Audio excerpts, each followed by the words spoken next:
অবশেষে বিজেপির তরফে তাদের মুখ্যমন্ত্রীর নাম ঘোষণা করে দেওয়া হলো এবং যেমনটা আশা করা হয়েছিল ভবানীপুর এবং নন্দীগ্রাম দুটো সিট থেকে লড়াই করে মমতা বন্দ্যোপাধ্যায় একটা বিরাট ভোটের মার্জিনে এবং দুবার মমতা বন্দ্যোপাধ্যায়কে হারিয়েছেন যিনি, সেই শুভেন্দু অধিকারীকেই মুখ্যমন্ত্রী হিসেবে বেছে নেওয়া হলো। এবং যখন মুখ্যমন্ত্রী হিসেবে বেছে নেওয়া হলো একেবারে যারা বিধায়করা ছিলেন তারা কিন্তু সহমত পোষণ করলেন এবং যখন সেকেন্ড টাইম ভাবতে দেওয়া হলো তখনও কিন্তু অন্য কোনো নাম উঠে আসেনি বলেই কিন্তু অমিত শাহ জানিয়েছেন।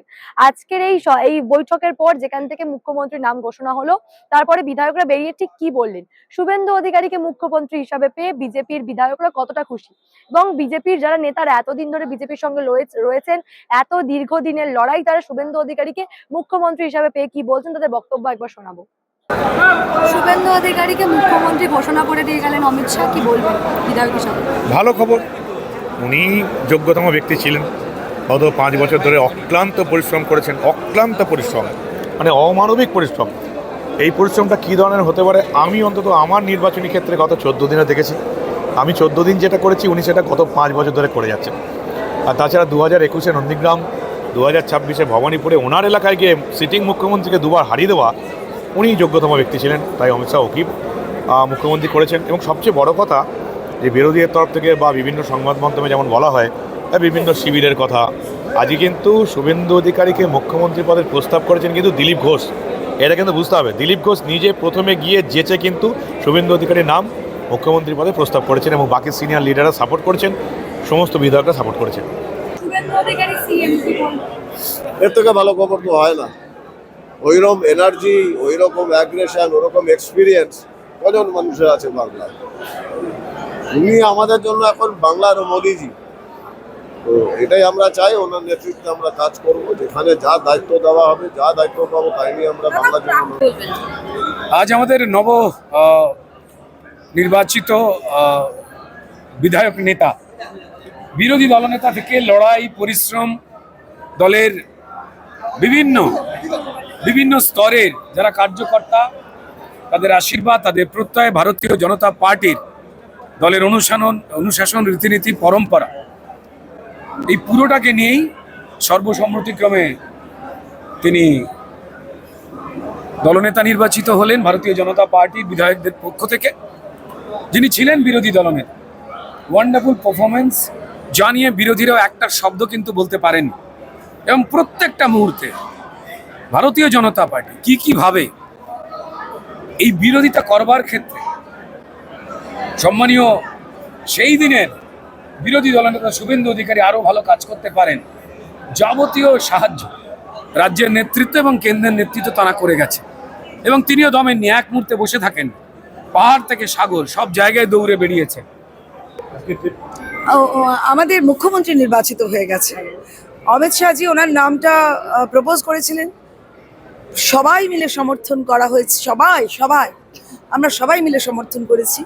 তবু অমিত শাহজি বললেন আমি আপনাদের 2 মিনিট সময় দিচ্ছি, তারপরে বলে আমি 10 মিনিট সময় দিচ্ছি, তারপরে বলে আমি চুটকুলা শোনাচ্ছি, আপনারা ঠিক করুন, যদি অন্য কেউ হয় আপনারা নিজেরাও কেউ নামটা বলতে পারেন।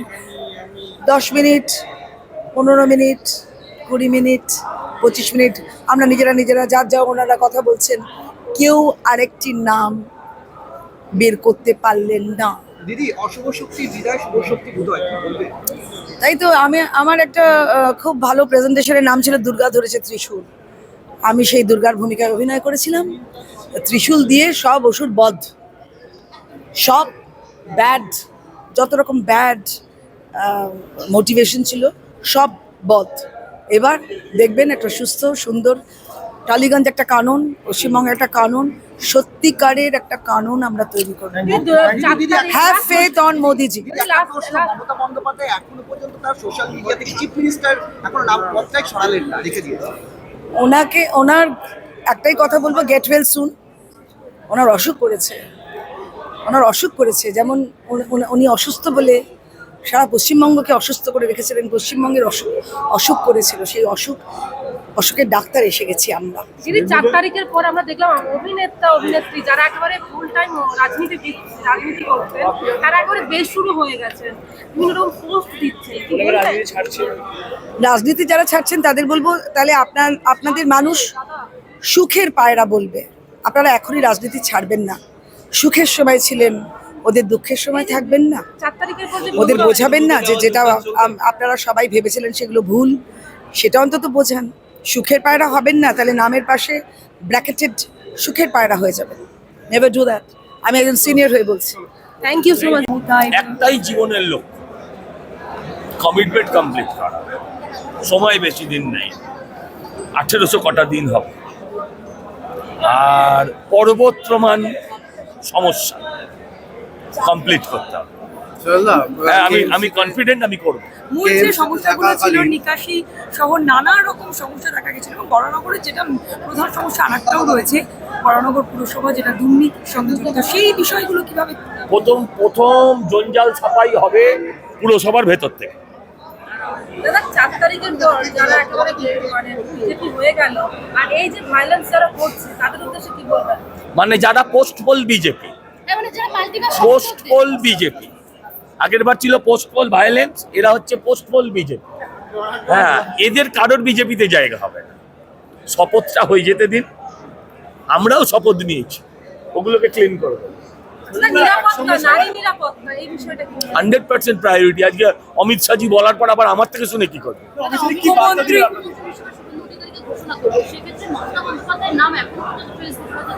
আমি বাড়ি গিয়ে আমার নামটা রাষ্ট্রপতিতে লিখবো, মানে প্রেসিডেন্ট লিখে দেবো, আর হয়ে গেল। চিফ মিনিস্টার, স্টেট লেখিনি, আমি শুধু লিখে দেবো প্রেসিডেন্ট। লেখো, এবার বোঝো তুমি খেলা। কি বার্তা মূলত কি কাজ? এক মানুষ 24 ঘন্টা মানুষের সেবায় এবং রাজ্যের উন্নয়নে থাকতে হবে, এটাই বার্তা দিল। যা বার্তা সব আপনারা দেখেছেন, আলাদা করে কিছু দেয়নি, কানে কানে কিছু বলেনি। মানুষের যে উন্নয়ন, মানুষের উন্নয়নে মানুষের সরকার রয়েছে, এখানে আরো বেশি করে কাজ করতে হবে। আরো বেশি করে না, এতদিন কোনো কাজই হয়নি, এবার কাজ করতে হবে। 24 ঘন্টা কাজ করতে হবে বলেছে, সকালে দ্বিগুণ, রাতে চতুর্গুণ কাজ করতে হবে। কি বিষয়? প্রত্যেকেই কিন্তু খুশি শুভেন্দু অধিকারীর মুখ্যমন্ত্রী হওয়াতে। একেবারে সেই ছবিই কিন্তু ফুটে উঠলো আমাদের ক্যামেরায়, এবং প্রত্যেকেই একই কথা বলছেন যে দাদাকেই মুখ্যমন্ত্রী হিসাবে তারা চেয়েছিলেন, এবং শুভেন্দু অধিকারীর নেতৃত্বে বিজেপি একেবারে সফলভাবে আগামী দিনে কাজ করতে পারবেন, সেই বার্তাই কিন্তু বিজেপির বিভিন্ন বিধায়করা দিচ্ছেন। এবং এমন কথাও বারংবার বলছেন যে আগামী 5 বছরের জন্য তারা বিধায়ক হয়ে এসেছেন, এবং আগামী 5 বছরের উন্নয়ন করতে না পারলে তারা কিন্তু আর মানে ভোটে লড়বেন না, এমন বার্তাও কিন্তু তারকেশ্বরের বিধায়ক দিচ্ছেন। একেবারে সেই ছবিগুলো আপনারা দেখলেন। এখন দেখার বিষয়, আগামী 5 বছরের জন্য বাংলার মসনদে মুখ্যমন্ত্রী হিসেবে শুভেন্দু অধিকারী বসছেন। আগামীকাল শপথ বাক্য পাঠ করার দিন রয়েছে, এবং 25শে বৈশাখ আগামীকাল, কালকেই কিন্তু বিজেপির নয়া সরকার শপথ নেবে। এখন দেখার বিষয়, আগামী 5 বছর বিজেপি সরকার সত্যি সত্যি পশ্চিমবঙ্গে শিক্ষা, স্বাস্থ্য থেকে শুরু করে বিভিন্ন ক্ষেত্রে উন্নয়ন করতে পারে কিনা, এবং সংকল্প পত্রে ঠিক যে প্রতিশ্রুতি দেওয়া হয়েছে তা কতটা বিজেপি রাখতে পারে, সেটাই কিন্তু দেখার। এই বিষয় নিয়ে আপনারা কি ভাবছেন? আপনাদের মূল্যবান এবং গুরুত্বপূর্ণ মতামত অবশ্যই আমাকে জানাবেন দ্য নিউজ বাংলা কমেন্ট সেকশনে, এবং দেখে থাকুন দ্য নিউজ বাংলা।